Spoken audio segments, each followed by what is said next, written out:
to ACC Student News. The news students can use. I'm Aiden. And I'm Sasha. Here are this week's stories. For the first time in nearly 20 years, 5 death row inmates in 5 states were put to death all in the span of a week. While this may seem suspicious, it officially comes up as nothing but a coincidence.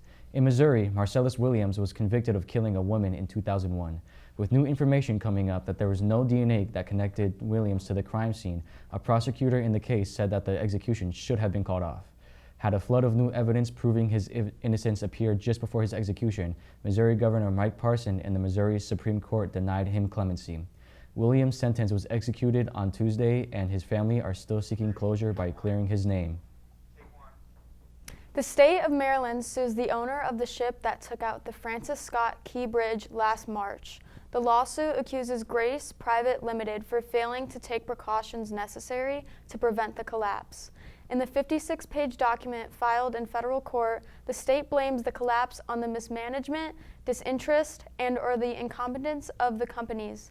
In a statement, the Attorney General's office said the tragic incident was preventable, citing there was a malfunction in the Dalley's power backup system, the crew's inability to restore power to the ships, and other faults. Spokesman for the company said that the lawsuit was anticipated and that the owner will not comment on any further of the lawsuit, and they will set the matter straight in court. The list of 2024 Blue Ribbon schools came out this week, and on that list, 16 Indiana schools made the cut. The National Blue Ribbon Schools program is a yearly recognition of the schools that show overall academic success and/or make strides in closing the achievement gaps between different student groups. Among these schools, St. Thomas More School in Munster made the list, along with Porter Lakes Elementary School in Hebron. Indianapolis had 6 schools on the list. These schools are nominated by Indiana's Secretary of Education and must meet certain criteria like student performance, data, demographics, and student subgroup performance. Up to 240 schools are nominated each year. Letcher County Sheriff that shot a Kentucky judge in the chambers was arraigned this week. Sean Steins was arraigned by way of a virtual hearing in the shooting death of District Judge Kevin Mullins. The sheriff pled not guilty. Steins did not comment on the charges during the hearing and was asked about his finances after Steins confirmed he wanted a court-appointed attorney.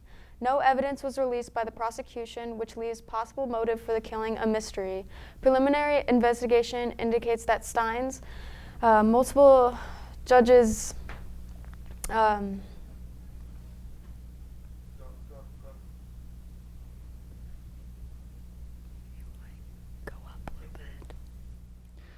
Israel rejects a global call for a ceasefire with the Hezbollah movement by defying its biggest ally in Washington and pressing ahead with strikes that have killed hundreds in Lebanon and heightened fears of an all-out regional war. The United States, France, and several allies have called for an immediate 21-day ceasefire across the Israel-Lebanon border, as well as a ceasefire in Gaza. Instead, Israel widened its airstrikes in Lebanon, killing at least 72 people. According to the Reuters, there were at least 223 wounded. Israel's military has been practicing ground tactics as their military chief raises the idea that a ground assault is possible, which could spark a wider Middle East war. World leaders voiced concern that the conflict is running parallel to war in Gaza and is rapidly escalating as the death toll rose in Lebanon and thousands fled their home. That is all the news we have for now. Make sure to stick around after the break for more news.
Welcome back from the break. I'm Ivy. And I'm Mike. Here are some more stories from this week.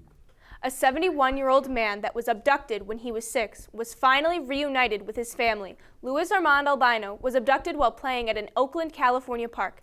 7 decades later, he was reunited with his family thanks to the help from an old ancestry test, old photos, and newspaper clippings. In 1951, a woman lured him from the park and promised him she would buy him candy. She took the boy from California to East Coast, where he ended up with a couple who raised him as if he were their own.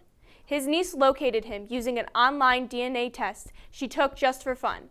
It showed a 22% match with the man who eventually turned out to be her uncle. Albino's mother died in 2005, but never gave up hope that her son was alive. The Chicago White Sox are tied for the worst team in baseball history since 1900, sitting at 120 losses. The White Sox are tied with the 1962 New York Mets with the most losing games in modern Major League Baseball. The White Sox have surpassed the American League by passing the 2003 Detroit Tigers, who previously held the record at 119 losses. Regardless of the record, General Manager Chris Getz stated the losses have provided clarity to the future of the organization and is excited for the next year's season. President Vladimir Putin is drawing a red line for the U.S. and its allies by signaling that Moscow will consider responding with nuclear weapons if they allow Ukraine to strike deep inside of Russia with long-range Western missiles. In this doctrine he released, Putin extended a list of scenarios that could lead to Russia using nuclear weapons. He said in response to a major cross-border conventional attack involving aircraft, missiles, and drones, he also said that a rival nuclear power that supported a country attacking Russia would be considered a party that to attacked as well. Russia's current published nuclear doctrine that was set out in a 2020 decree said Russia may use nuclear weapons in case of a nuclear attack by an enemy or a conventional attack that threatens existence of the state. U.S. Secretary of State Anthony Blinken called Putin's comments totally irresponsible. Hurricane Helen has made fall in Florida as a Category 4 hurricane. When making landfall, Helen sustained a maximum of 60 miles per hour winds. More than 1.1 million Florida residents are without power and is expected to rise with Helen rolling through the states. Nearly 1,900 flights were canceled due to the storm coming through. On a positive note, throughout the whole storm, only one person has been killed with the combination of destruction the storm created. Amtrak has announced a new route to Florida. This trip from Chicago to Florida will take about 47 hours. This train will combine 2 iconic routes and will offer traditional dining throughout the full journey. The route map shows the train beginning its journey in Chicago, heading Washington, D.C. before continuing south to Miami. There will be 1 train in each direction per day and will consist of Amtrak's Viewliner cars. The train also has a wider variety of food choices in the first class. That's all we have for today. I'm Ivy. And I'm Mike. Make sure to check out the rest of our videos on YouTube. And follow us on Instagram at ACC TV Hammond.